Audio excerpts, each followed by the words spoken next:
Hello, everybody, and welcome in to another episode of the Couch GMs podcast. It is Monday, November 11th, 2024. I'm your host, George Kurt, joined by the one and only Cody Roadcap. Cody, did you get Jamar Chase this week?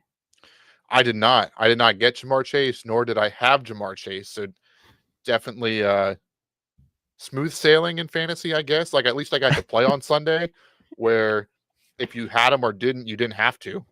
You either won or you lost. You knew by then. Yep. But yeah, week 10, pretty much in the books. Double digits. It's crazy. Yep. I somehow did not get Jamar Chase, but I had Jamar Chase in the league against Tyler's wife. So that was a good time. That was a fantastic time. But yeah, no, very interesting week for us to break down here. So plenty to talk about. We can jump in right away, but make sure you follow us at the Couch GMs on Facebook, Twitter, Instagram, TikTok. And as always, feel free to send questions or comments in the DMs or in the comments section if you're watching us live. Mondays and Thursdays, 6:30 East. Cody, why don't we jump right in, sit back, relax, and chat.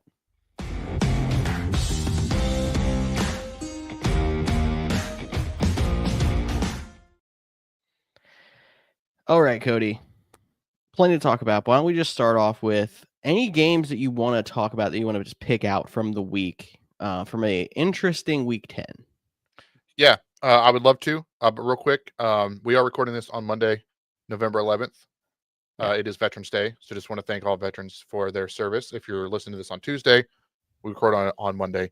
But wanted to give a shout out to them for allowing us to live in a country where we get to watch football every Sunday, because that's pretty freaking awesome. But let's start with games this week. I'm going to go right to Sunday Night Football. Lions, Texans.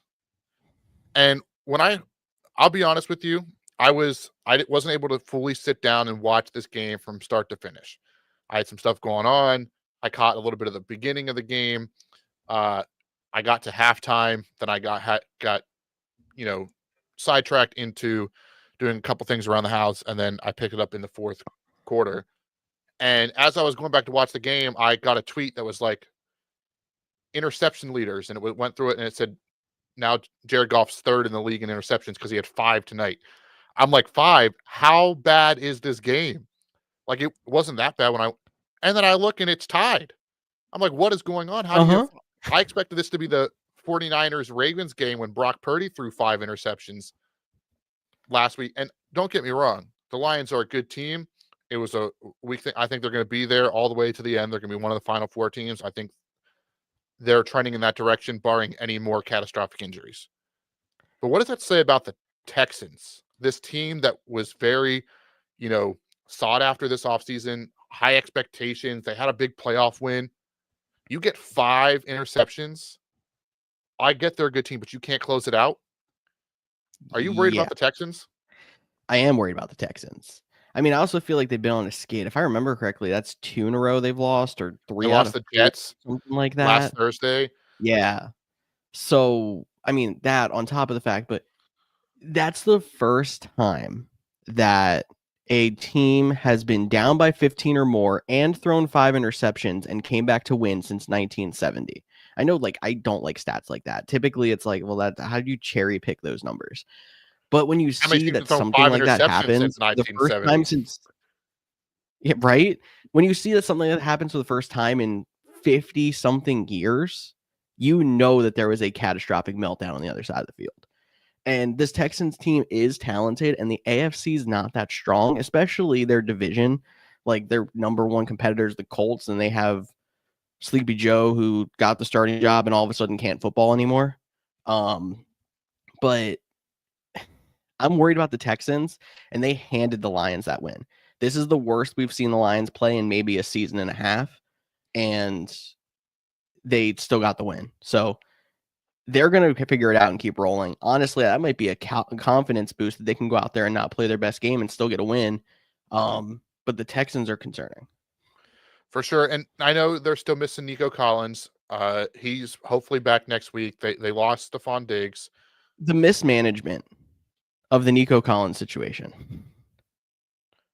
Why do you even activate him if you're not going to play him? Especially because they opened his practice window late on Friday. Like, the whole entire thing seemed backwards. He's not like they had to activate him to stop him from going to season-ending IR. They opened his practice window Friday and then activated him from IR on Saturday and then made him a healthy scratch. Well, not a healthy scratch, but you know what I mean. Like, why? I think they did that to give him a shot. Like, they wanted to see, they knew it was a big game, and he just wasn't quite right, and they end up holding him an extra week.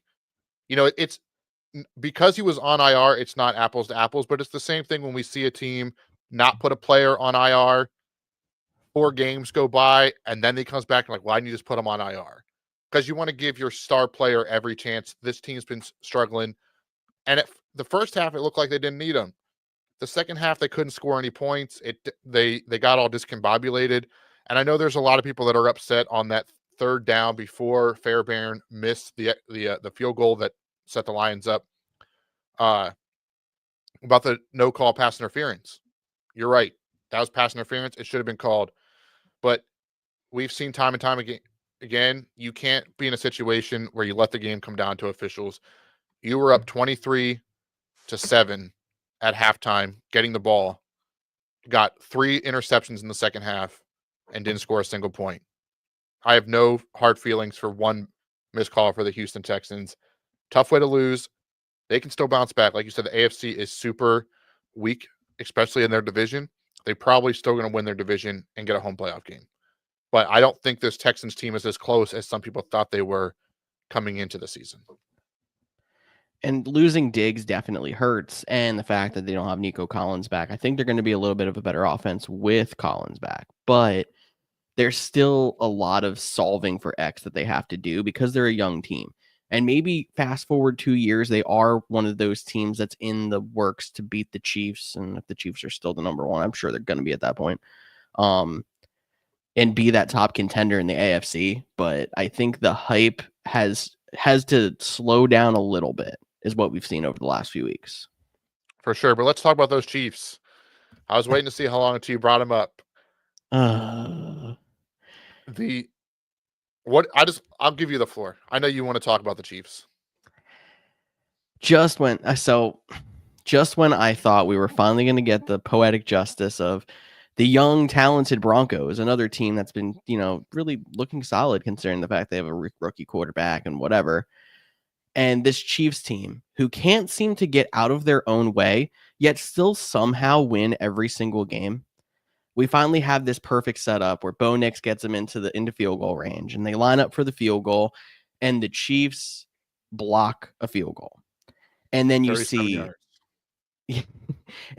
Patrick Mahomes running out on the field screaming, and I just stare at my TV and I'm like, I mean, they're 9-0. They're still a solid team. But I look at it and it's like, that team played horrible for the entire game, and they just got bailed out again. It's so frustrating when you see probably 8 to 10 teams playing better than the Chiefs are right now, at least. And the Chiefs are 9-0. It's just, I don't think I would be as mad if it wasn't the team that has won 2 straight Super Bowls, is getting all the hype, Taylor Swift, blah, blah, blah. But because it's them, it just makes it impossible to watch without wanting to throw up. Yeah, I know we disagree on this. It does not bother me as much. I don't have a rooting interest in the Chiefs, despite what you all tried to say last year during the Super Bowl. Chiefs fan. That's what Chiefs fans I will say, at least in this one, and I understand people getting very frustrated with the Chiefs continuing to win. People are going to scrutinize every play and be like, well, they should have called holding, and holding should be called on every play. It doesn't matter. Fair. Again, they didn't get bailed out in this one. Yes, it was an ugly game, but they blocked a field goal. And you got to give people talk about, I don't even know why I know that the Chiefs special teams coordinator is David Taub, because that's how good of a special teams coordinator he is. He's recognized across the league. And Dan Orlovsky put it up on Twitter. I think he talked about it on ESPN. I just don't watch that network most days.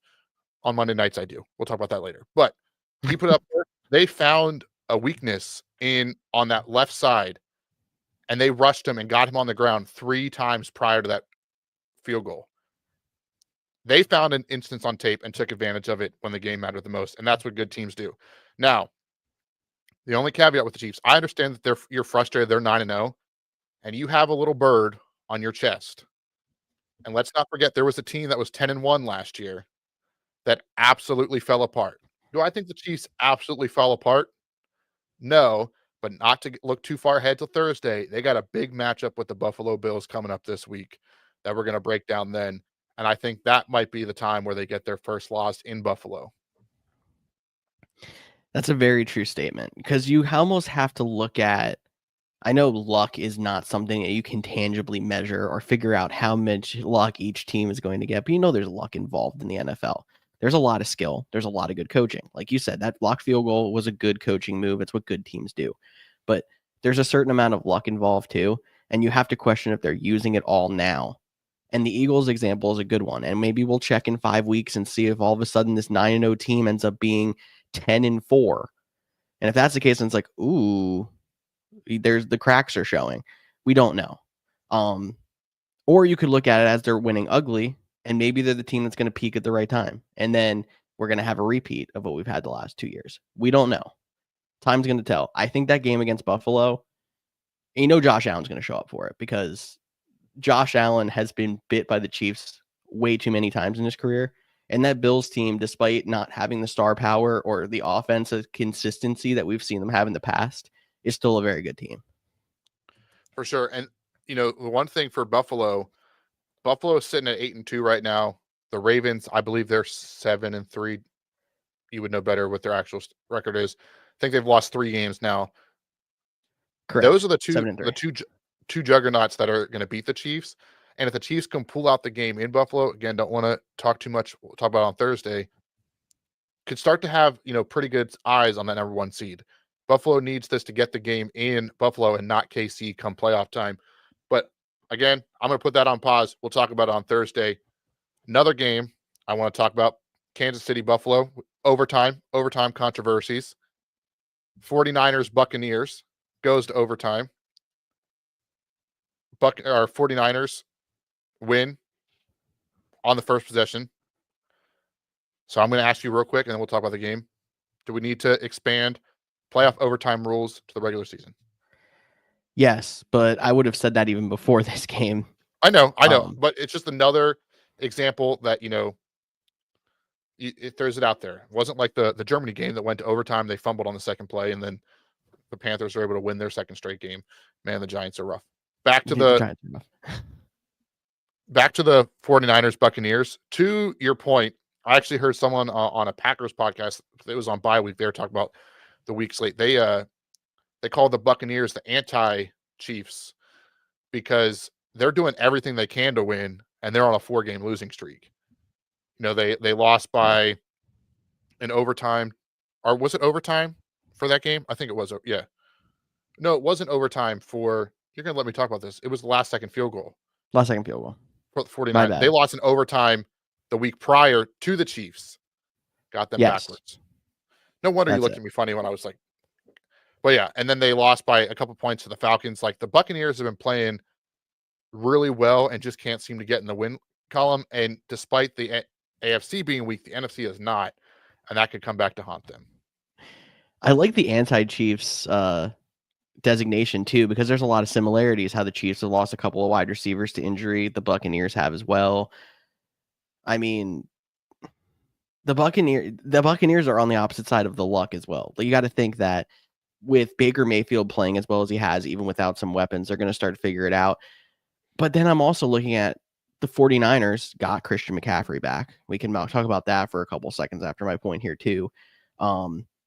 We're thinking they're finally starting to get healthy. The only person they're missing on the offense now is Brandon Ayuk, and he's not coming back this season. And they're going against a beat-up Bucs team who they should generally be better than. I understand we're talking about the Bucs, doing better than their record showing, but they still have to scrape out a last-second field goal to win that game. So the 49ers are another team that should be a contender that's just not doing it right now. I will say, what time was that game? 1:00 Eastern. Where that's that West Coast team coming east at 1:00 mentality that you got there. Yep. And they were able to pull out the victory. But yeah, the Buccaneers, I mean, they're still competitive, especially with the Falcons losing. That they can keep a run in that division, and hopefully Mike Evans comes back, and we can talk about him in a little bit in another topic. But yeah, I think those are the big games I wanted to hit. I mean, the Germany game was awful, but it went to overtime. Yep. Shout out to the Panthers. Shout Giants out to are Sean Hockley for calling a penalty call out in German. That was yeah, solid. that was good for him. Probably the best thing on the day.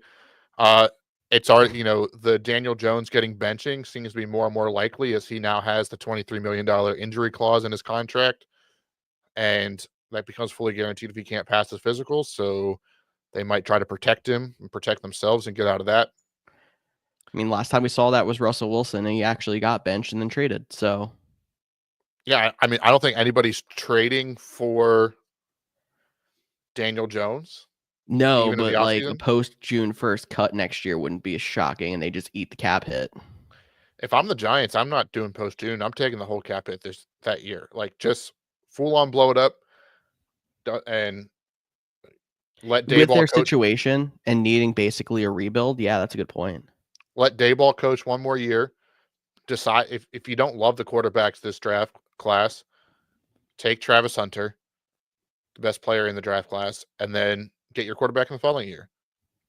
Get Arch Manning the following year in New York to replace Eli. If I'm not mistaken, I don't think they're the number one pick as of now. Yeah, But they be. They're tied for it. I don't know if they actually have the tiebreaker. I think they have the tiebreaker. They currently hold the number one pick. It's them and Jacksonville at 2-8. Tennessee's at 2-7. So yeah. Yeah, I think they have the tiebreaker because the Jacksonville beat them. I don't remember. That one I can't dig down in the memory banks to find. One more game I want to talk about. Okay. Steelers Commanders. Oh, that was a good one. That was That's a very probably good the best one. game of the week. It probably was, and Cody was just gonna slide right over it. So we get down to the end of that game, and I don't know how much of this you saw. So if you weren't watching this super closely, feel free to stop me and I'll just comment. Zach Ertz catching a pass at the first down marker that ends up being just short after review. Yes, I did see this. The line? So I think he was, but then he tried to make him.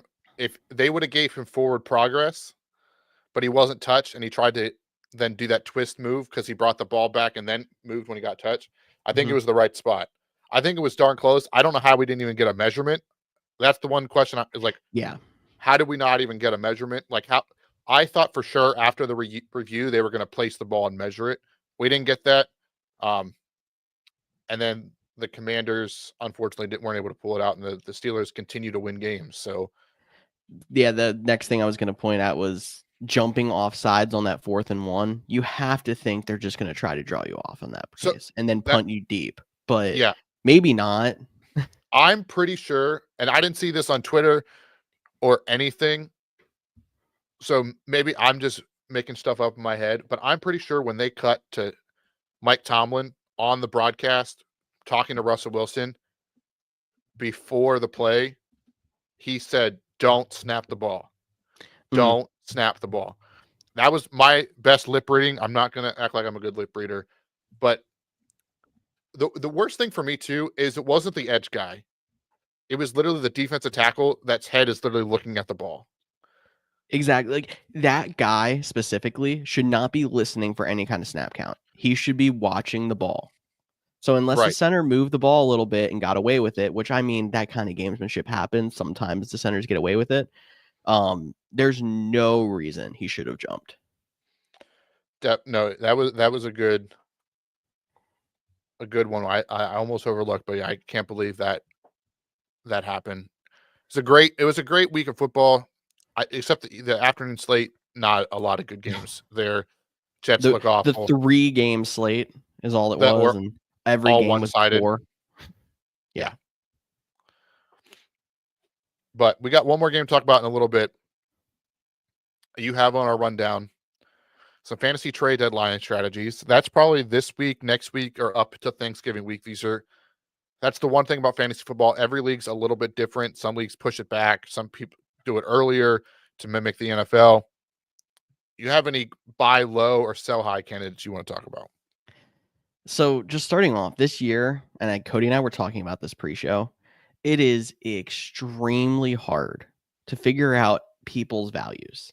Like I think one of my best examples is Zay Flowers has been 50-50 on good games to bad games, literally 5 positive games, 5 negative games through 10 weeks. And he's wide receiver 9. It's not like he's the guy that really popped off a bunch of 20 plus something games, too. A lot of his positive games were 13 points, 15 points. And the fact that he's a top 10 wide receiver at that, it's just inconsistency is running wild in the NFL this year. So the first thing I'm doing is seeing if I can trade 2 guys for one of those consistent top 5 players, because that's your best bet when it comes to going into the fantasy playoffs. But a lot of times you're not going to get bites on that. So my first you're buy low. So what was that? I was gonna say the person that has them knows that they're their most consistent player too, so they're makes it Yes. harder for them to get up or give up. And if you find a situation where they don't know that that's the situation, and you can make them buy on a wide receiver 10 and a running back 15, it's worth it for you. I know it's going to feel like you're losing points, but when you're gaining consistency in a year like this, it's the most important thing you could find.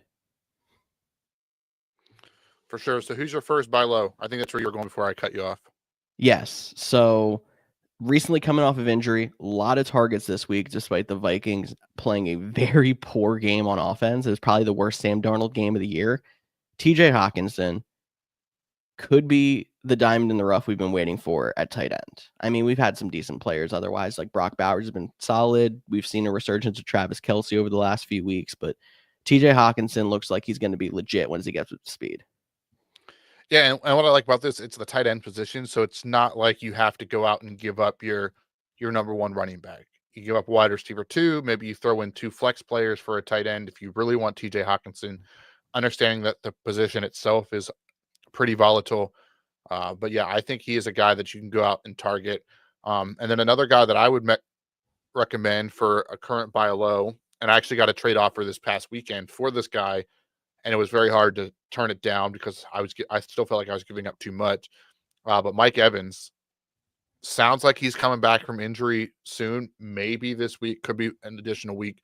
So play it by ear there. But we just talked about how good the Buccaneers have been playing. Baker Mayfield's still a top 5 fantasy quarterback this year, still slinging around, keeping them in close games.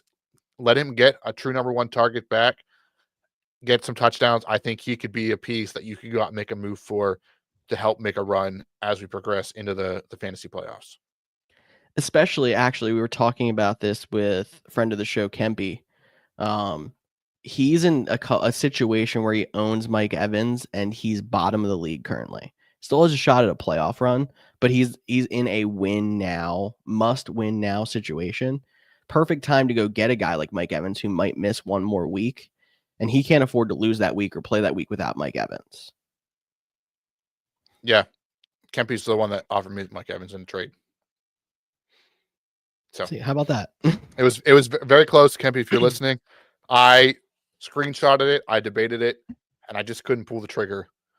But maybe I'll circle back and do a counteroffer because I'm he thinking slept on about it. He made it his phone background for a night.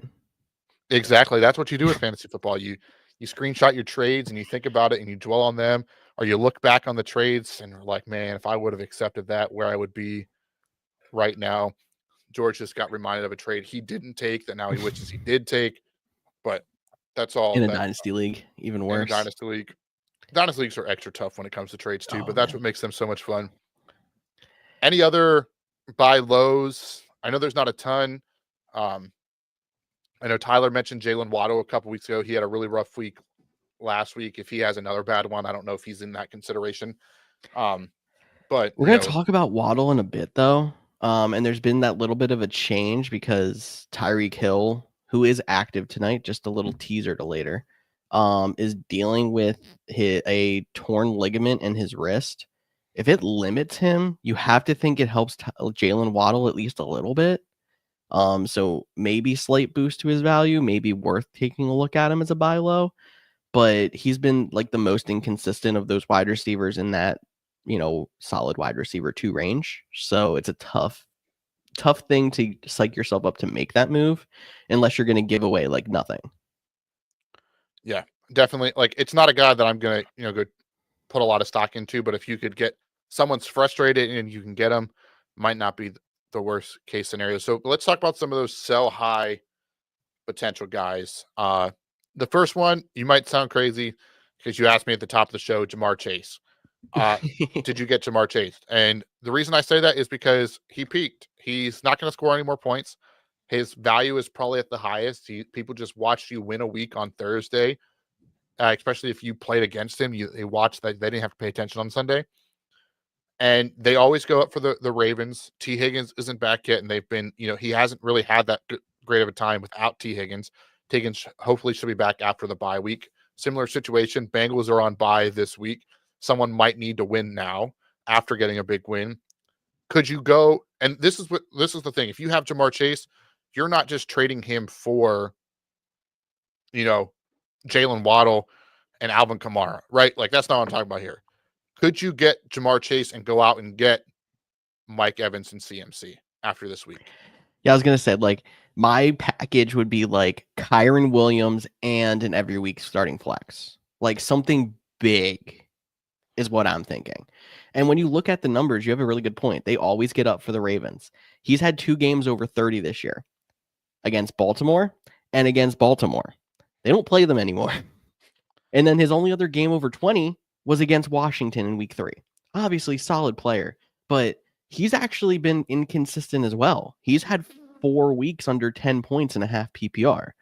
He's the perfect sell high candidate because, yeah, you're going to miss out on that 30 points that he's going to get you one of those weeks coming down the stretch. But do you also want to get stuck in week 1 of the fantasy playoffs and he puts up his 9?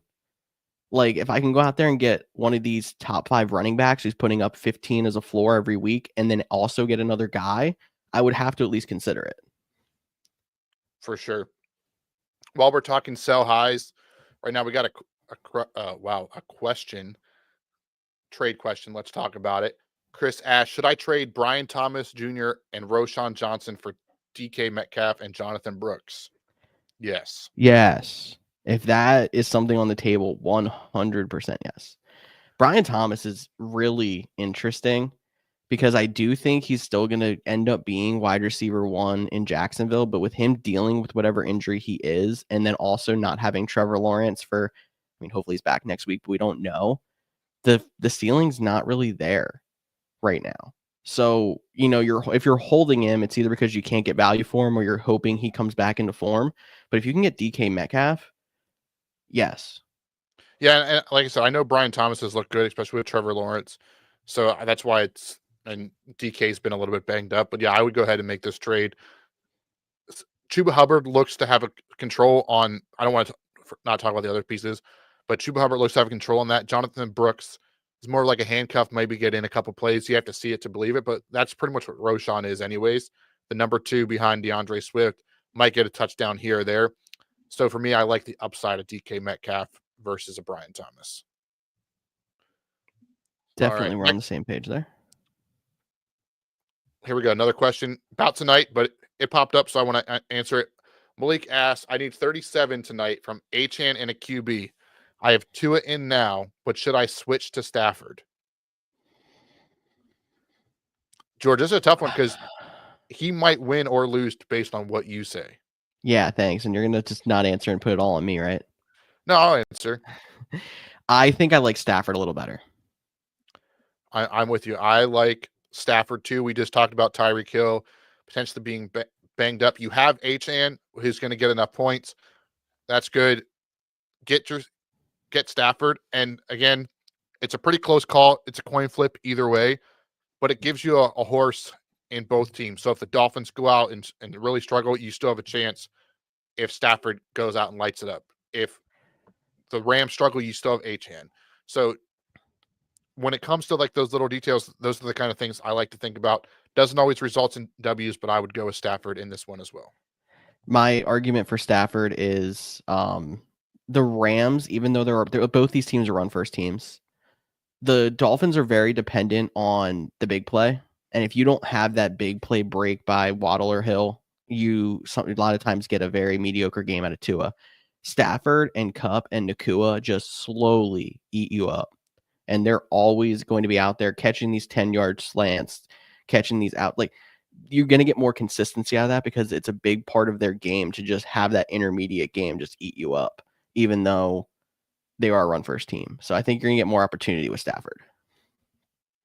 Awesome. And then Chris threw in here, thanks for the advice. I appreciate it. I just want to add in there too. I didn't want to say it without looking it up because I couldn't remember if that was just Dak, but there was a report that came out Sunday night or Saturday night or Sunday morning that Trevor Lawrence could miss the rest of the season. And I don't want Brian Thomas with Mac Jones. So I think that'd be definitely not there. Pull that trigger. Want to go ahead and pull that trigger. But let's get back to sell highs. We talked about Jamar Chase. That one, again, that's not like go out and make a move and see what you can go out and find. Two names I think that, are potential. You have one. I have one. You want to go first? Do you want me to go first? Talking sell highs here? Mm-hmm. You already did Jamar Chase. I don't know if you remember that from before. No, I did. I know. I said. Okay. I have another one. Oh, you have another. You're just throwing me at, like, you're just pulling out of your. Okay, I'm not going to say that word. I have J.K. Dobbins here. J.K. Dobbins had a really good time before the bye. It's been kind of dwindling down a little bit, and now we have the added wrinkle of Gus Edwards was activated to play this week, and he received 10 carries, more than we expected. I'm worried we're going to get into that messy two-headed backfield situation. So if Dobbins has any value still, I'm going out there and trying to get it. I like that. And then mine that I added last second, Mr. Taylor Swift, Travis Kelce himself, 3 straight weeks, half point PPR, 20, 15, 16.4. Mm-hmm. Now it's a tight end. So again, not a lot of trade value, but his name is Travis Kelce. He's been playing much better the last 3 weeks. You might be able to get something for him moving forward, like an upgraded position that's not really a tight end. I know 20, 15, and 16, that's a fantastic number for a tight end when a lot of guys are getting 4, 6, 7. But I do think Travis Kelce is a guy that you might be able to flip. And he has some name value as well. Yeah, you're going to get more for him because of name value. I'm also trying to think of, so the same thing goes with Hawkinson because he was on IR. There's probably a lot of Kelce owners out there that have a decent second tight end because he started the season so poor. You're trying to find other options. So if you're somebody who has Kelce, also still has Njoku. If you're somebody who has Kelce and has the ability to add Taysom Hill or Mike Gesicki, like guys like that who have been solid, you're going to still match your opponent every week, but get a lot of value out of Travis Kelce. No, I agree. I think that those are some of the names. There's some others. If you have any, make sure you drop them in the comments on YouTube or in your podcast or shoot us a DM at the Couch DMs.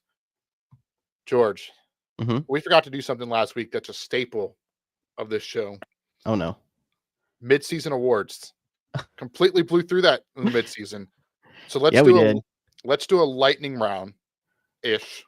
I'm sure some of them will be more of debate. I'll just go on the awards. If we want to make a comment, make a comment. And we'll just hit the big ones, which is pretty much all of them. We're going to save MVP for last because I think that's going to be let's start with Coach of the Year. We'll start low and work our way up. Dan Campbell. Dan Campbell. I think he has especially the way the Lions are playing, he's looking fantastic. I agree with you. I think he's probably the most likely to win it. Chiefs go undefeated, though. I'll go to Andy Reid. Fair assessment. Also, kind of sarcastic, but Dave Canales, you have the Panthers at 3 wins. That's 3 wins more than I thought you were going to get. So you're at least in the running. Can you imagine if he gets to 5 and all of a sudden it's like Coach of the Year, 5-win Panthers? It wouldn't be crazy. No. All right. Rookie of the Year. I think this one's easy. Jaden Daniels. Jaden Daniels. Yeah. 100%. Defensive Rookie of the Year. Much tougher. There hasn't been truly a standout guy yet. Each week people have different splashes. Is there any guy? Probably Jared Verse is the way I'm leaning. He's having a pretty good season. I'm trying to. I don't know rookie defensive stats as well. I know Jared Verse and Brandon Fiske have both been good. What was your name? Latu. He's had an okay season. That's a tough one for me to just draw at the top because there's no DeRon Bland pick sixes. Exactly. It's not that. For sure. All right. Actual offensive player of the year. Actual offensive player of the year. It's probably not going to be a quarterback. We'll go Saquon. I'm going to say Derrick Henry. That's probably the right answer. You just wanted to get an eagle in there. As George moves back and forth, if you're watching on, I'm literally trying to get my camera to focus. It's a good time. Yeah. Defensive player of the year. Once again, George's like, I didn't think about the defensive stats. Yeah, I did not think about the defense. I was like, I saw this on here. I'm like, okay, offensive guys. Didn't even think about the defense. This one's tough too because there hasn't been like a true like. Obviously, Myles Garrett and TJ Watt are always in consideration. The way the Steelers are playing, maybe TJ Watt goes back to back, but there hasn't been like an elite corner. Maybe one of the safeties in Detroit or Xavier McKinney, the leaders for the interception, could get in there. But for right now, I'll just say TJ Watt. Sure. I mean, there just hasn't been the standout this year. And I mean, I think there's a good chance that Aiden Hutchinson was on pace to be that standout, and it stinks that he's out now. Like, he would have been my answer if it kept going the way that it was before he got hurt. 100% would have said him as well. All right. Let's just do MVP, and then we can get into waivers. Okay. Where are you going? Lamar Jackson. Lamar Jackson? I hear you. Yeah. I'm saying Josh Allen. But I think it's a two-headed race. It is. And I at the beginning of the season, I said it's going to be Josh Allen because if the Bills make the playoffs, it's all because of Josh Allen. I'm just looking at the 24-2 touchdown interception ratio on Lamar right now, but really Josh Allen deserves it because he's that entire offense. No, and I because if you remember, we go all the way back. I was like, I don't think the Bills are making the playoffs.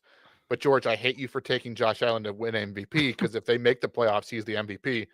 So I'm leaning toward Josh Allen the way he's playing. I'm going to give you one dark horse. I don't know if he can squeak in and do it, especially with how well those two are playing.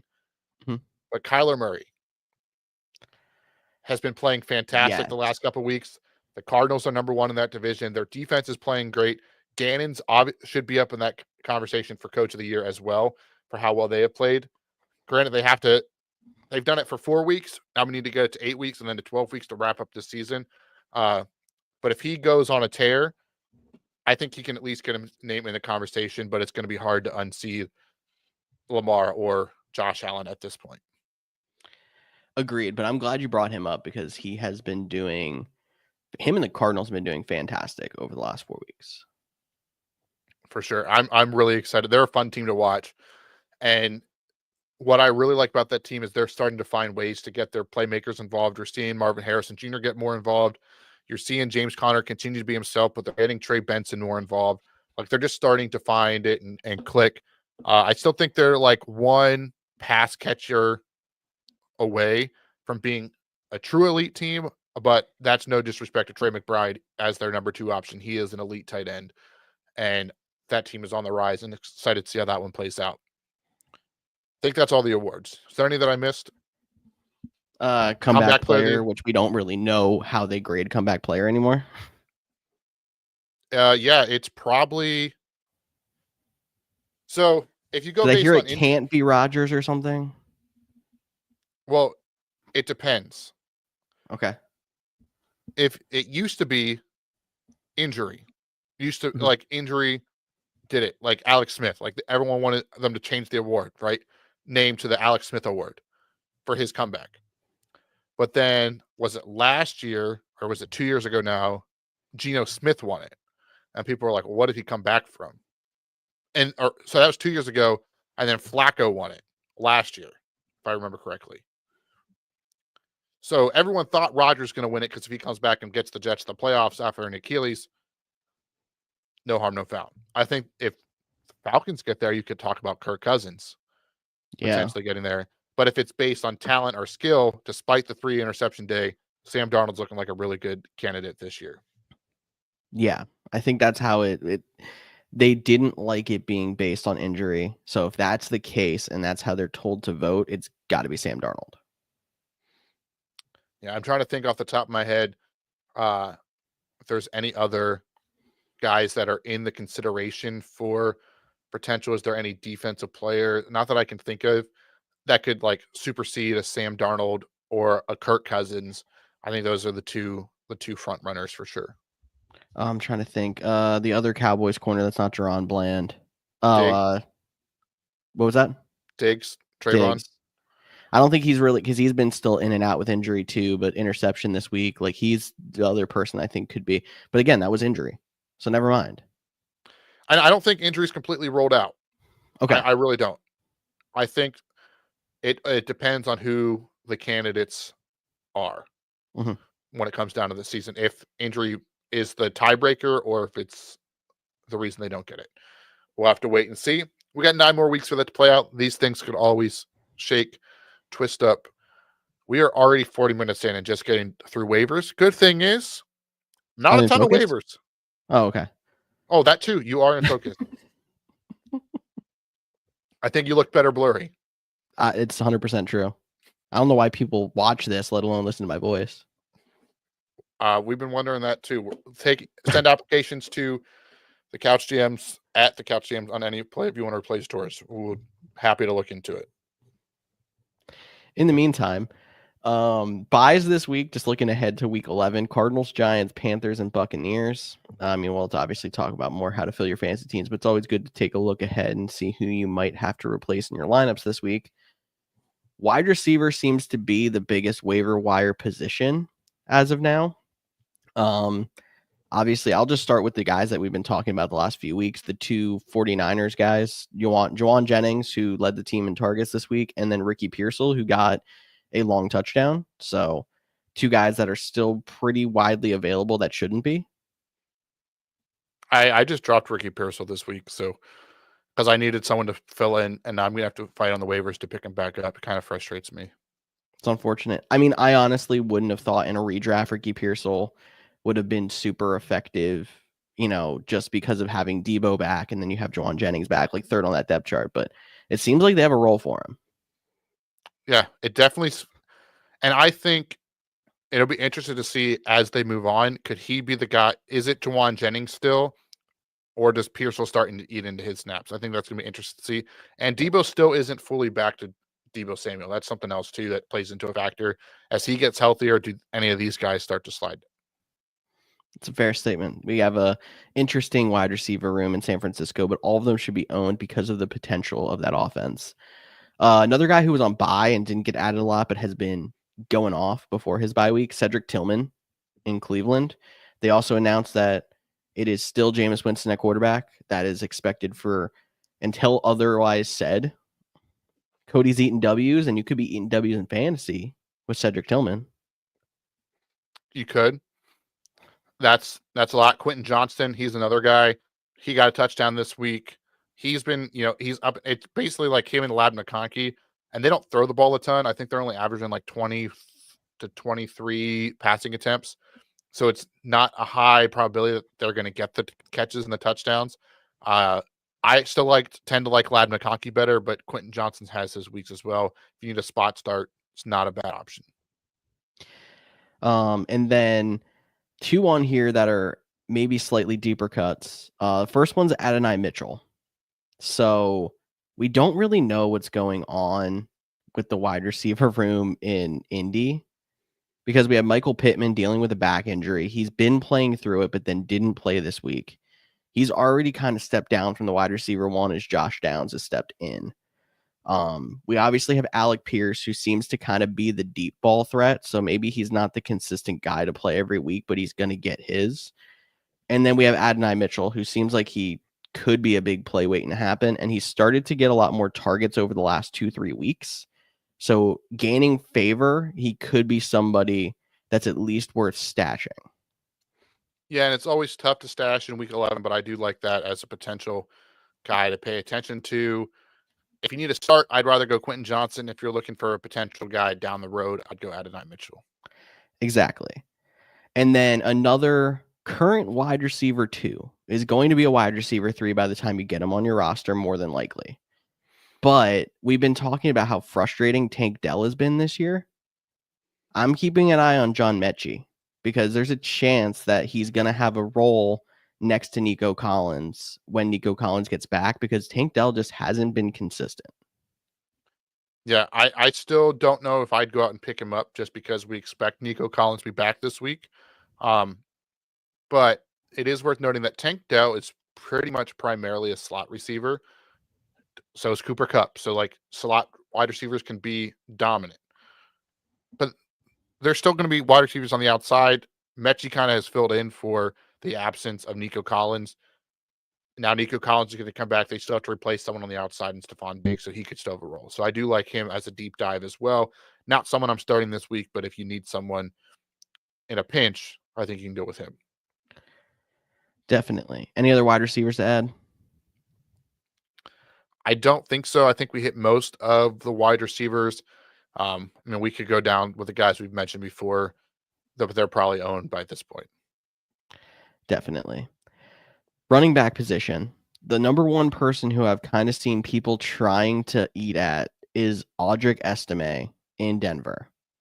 I personally hate it because they're going to have a messy split because Javonte Williams is still there. He took a lot of carries away from Javonte Williams this week, but their rushing offense is very inconsistent. They've been really good in positive matchups and very bad in negative matchups. And when you look at their schedule ahead, it is all red matchups except for 2, and they haven't had their bye week yet. I'm not going to add a guy I'm expecting to play twice down the stretch. I'm with you. I kind of chuckled when you put him on the list. I'm not going to lie. No disrespect. I didn't want to add him, but I've seen enough people saying, like, there's a role here, you need to add it, that I feel like we had to at least address it. Couch GMs, anti-Audric Estime. Also, I'm sorry in advance, Audric Estime. Completely forgot. Shout out to Marcus for saying that the Broncos are going to win. And we're like, bro, no way the Broncos are going to win. So thank you to the Chiefs for blocking that field goal. So Marcus wasn't right and showed us up on our own podcast. Thank you, Kansas City. Thank you, Kansas City. Oh, yeah. 2 guys I have on here that are injury handcuffs to backs who were beat up. One's Jalen Warren. Najee Harris was in and out of a game. And one's Cam Akers because Aaron Jones was in and out of a game. I mean, at this point, if you can deal with it for bye weeks, still deal with that. I'm trying to grab a couple of running back handcuffs, especially for guys I have rostered. These 2 are probably near the top of the list right now. I think that's a good one. Those are good ones. And the other one I would watch out for too, just not saying you are going to play him this week. You can't. He's on bye. But if somebody happens to drop Tyron Tracy after he fumbled that game away and they need someone for this week, go ahead and pick up Tyron Tracy for the weeks coming forward. I like him moving forward, even without Daniel Jones. He's been he's been probably the Giants backup. Bro, Tommy DeVito. I know. Is it still Tommy DeVito? No, it's not. It'd be great. Drew Lock. Tommy DeVito is still on the roster. I thought he was the practice squad guy, but he might be on the roster now. Yeah, give me Drew Lock and Tyron Tracy. Tracy. Honestly, I like Tyron Tracy better with Drew Lock. Who doesn't like any Giants player without Daniel Jones? Malik Neighbors, buy him if they're going to get rid of Daniel Jones. I mean, Drew Lock isn't like going to be a savior by any way, shape, or form, but definitely something to consider there. We're going to have the light version of the Browns getting better going from Deshaun Watson to Jameis Winston. Like, it's not going to be as big of a jump, but I feel like there's going to be a little bit of a push. No, I think they'll be better too. I think the team will just play better as well. Tight end position, always having a good time here. That's actually 2 names I mentioned earlier that I have on my list, and it's Mike Gesicki because he's at his 4th straight game of 6 targets. We're looking for opportunity. And then for the same reason that we're looking for opportunity, despite the new coach, Taysom Hill still is getting involved. Part of it's because he's lining up at wide receiver because they have nobody else to play wide receiver right now. But opportunity. Yeah, and then I guess I'm just the guy that to check on coming off buys. If somebody dropped Tucker Kraft and he gets into your waiver wires after the Packers were on bye last or David week, Njoku on that note as well. Yeah, and Kraft only had 3 points going into the bye as well, so he could be a guy that's out there that could be a solid tight end option, especially this week against Chicago. Cool. I mean, we're still throwing darts into the trash can, but we have a couple of guys we can at least have a little bit more faith in. It's an inside joke, Cody. Why are you throwing this out there on the show? Hey, 2 people laughed, and that's all that mattered. Cool. I like it. Defensive streamers for the week. We got the Packers against the Bears because the Bears haven't scored an offensive touchdown in a fiscal century. And then the Texans have 3 straight positive matchups coming up. They got the Cowboys in the backup quarterback this week. Then they have the Titans. Then they have the Jaguars. So they're a little bit of a longer term ad if you can go out there and grab the Texans. Yeah, and this is also week 11 might be a little bit too early unless you're 8-1, 7-2. That math doesn't add up. 7-3, 8-2. You can start looking ahead to playoff schedules if you're in that situation. And sometimes it's not who do you need now, but who has positive matchups coming in, especially at defenses. That's a good one. But look at those running backs and wide receivers. They have some green matchups. Does your opponent have people, you don't know your opponents yet, but watch out for the week 14 buys. Get ahead of those now. So if you have to win now, you got to keep playing the streamer system. But if you got a couple wins under your belt, playoffs look like a lock, which some of you are out there, you can start peeking ahead at playoff schedules, which that's a very important part of fantasy football as well. Yes, it is. Same thing actually goes for, trying to trade. If you have a guy that's kind of a borderline flex and you can trade for another borderline flex that has better playoff matchups, maybe that's your best move. If you are a team that is pretty much locked in. Exactly. We didn't put any quarterbacks on the list. That's because there's not a ton of great ones, but someone out there might be needing a streamer. Mm-hmm. So I ask you, I'm just going to name a handful, and you tell me which one you like the best. Jalen Hurts. No, I'm just kidding. I can't do that. He better be owned. If he's not, your league is doing something wrong. Okay. Drake May versus the Rams. Okay. Jameis Winston versus the Saints. Huh. Sam Darnold versus the Titans. Aaron Rodgers versus the Jets, or Joe Flacco versus the Colts. Bo Nix versus the Falcons. Geno Smith versus the 49ers. The best quarterback in the group is Geno, but it's not a great matchup. I think I'm going Jameis. Of those, I would probably lean that way as well. But yeah, not a great. Some decent options in there. I mean, you're going to find something. Yeah, and just hope for a good game. Maybe maybe the option is to, with those as well, look for a team that might be in a bad points game. Like, do you take a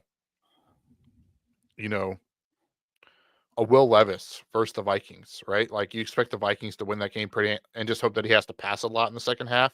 Kind of doesn't turn the ball over. Yeah, so maybe not like Will Levis, but something along those lines is kind of the Caleb Williams versus Green Bay.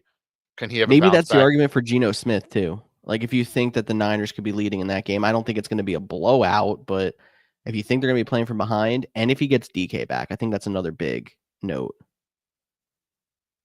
For sure. But all right, let's jump into. Do I have a bumper for that? I should know this. You do not. Dun. Okay, cool. Do you hear Alexa? Yeah, Alexa said something about your bumper. I don't know what that was about. If anyone clips that out of context, I look forward to what you make a TikTok out of that. Just tag us at the Couch GMs. But Thursday Night Football. Yep. Not Thursday night. Monday night. Yep. Jesus. Alexa got me flustered. Dolphins Rams. Your bumper, man. This game could be elite. It could be mediocre. Probably somewhere in between. Mm-hmm. What are your initial thoughts of this game? We did mention Tyreek Hill is going to play, although he did tell someone that he has a torn ligament in his wrist, which is crazy that he's going to play through that. But especially with the spot where the Dolphins are at, like, they could probably shut him down for the year and be okay. But I guess there's still an outside shot that they can come back and make the playoffs because the 7th seed is still attainable for them in the AFC. And that kind of has to start here. So the Dolphins are going to be playing for their season, if you'd ask me. And they've been playing better over the last few weeks. They've just run into some good teams and haven't been able to pull out wins. But they've been super competitive. So that's why I'm with you. Despite the records, this game has potential to be a very good game. It's hard to be like, do you play Hill? You have to play Hill if you have him in your lineup. Right. No, you're playing him. If he's active, and you're you're just playing Tyreek Hill. hoping. This isn't like if we had this situation. Obviously, I think it was late Friday that they mentioned he was even on the injury report. Like he missed practice Friday, and there was a whole issue. And a lot of people I know ended up benching him and probably ended up coming out better for it. But then there's still the chance that Tyreek Hill goes off and takes a handoff for a long touchdown or something. I think they're going to have to find creative ways to get him going in this game, and he's going to still be a factor.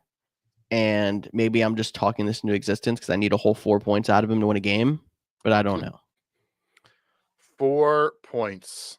4 points. I love in a PPR. So he needs 2 5-yard catches. Yeah. Or 4 0-yard catches. Yeah. George is like, shut up, Cody. I don't know, Matthew. Actually, the first one only got you 3 points. So you're right. It would have. Good job, Cody. But let's talk about the Rams side of the ball. Puka should be back. He got ejected last week for throwing a punch. There's no one that you're not playing in this matchup for sure, right? That's where we're at with this all one. Systems ahead. I mean, I think this is going to be a big game for the running backs, and I think that's what Cody, you alluded to pre-show. Big game for Kyron, big game for Achane. You could even get Mostert involved there. It's just I wonder how the passing game is going to get involved outside of that and how that's going to affect the game. The Rams are favored by 2.5, and that says something. It's only 2.5 when you're talking about the record change, but this Dolphins team can sneak up on you. Yeah, I'm hoping for a shootout. I'm hoping for the likes of that classic Rams-Chiefs Monday night game. Oh, yeah. Give me all those kind of points there. But the Rams did get healthier. They got some offensive linemen back, which should be a good sign for Stafford and Kyron. So I like the Rams in this one. This will literally be the healthiest the Rams have been all season, including week 1. Which is wild. Yeah, because week 1, they were down 3 offensive linemen coming in, lost a 4th, and then lost one of their wide receivers. Yeah. So definitely should be a good game. I'm taking the Rams in this one. I normally make you pick first, but who do you got? I'm taking the Rams as well, but I wouldn't be shocked if we either have a field goal game or the Dolphins cover. It's going to be that close. Yeah, I think that's fair. 2.5. And you know what? I'm going to try to. My former quarterback once said that there's power in manifestation. Whether you believe that or not, I'm going to manifest this and believe that we're going to get an over shootout. So I'm taking the over at 48.5. I like it. I would go for it. Perfect. Alrighty. Well, you know what that means. That means we are wrapping up another episode of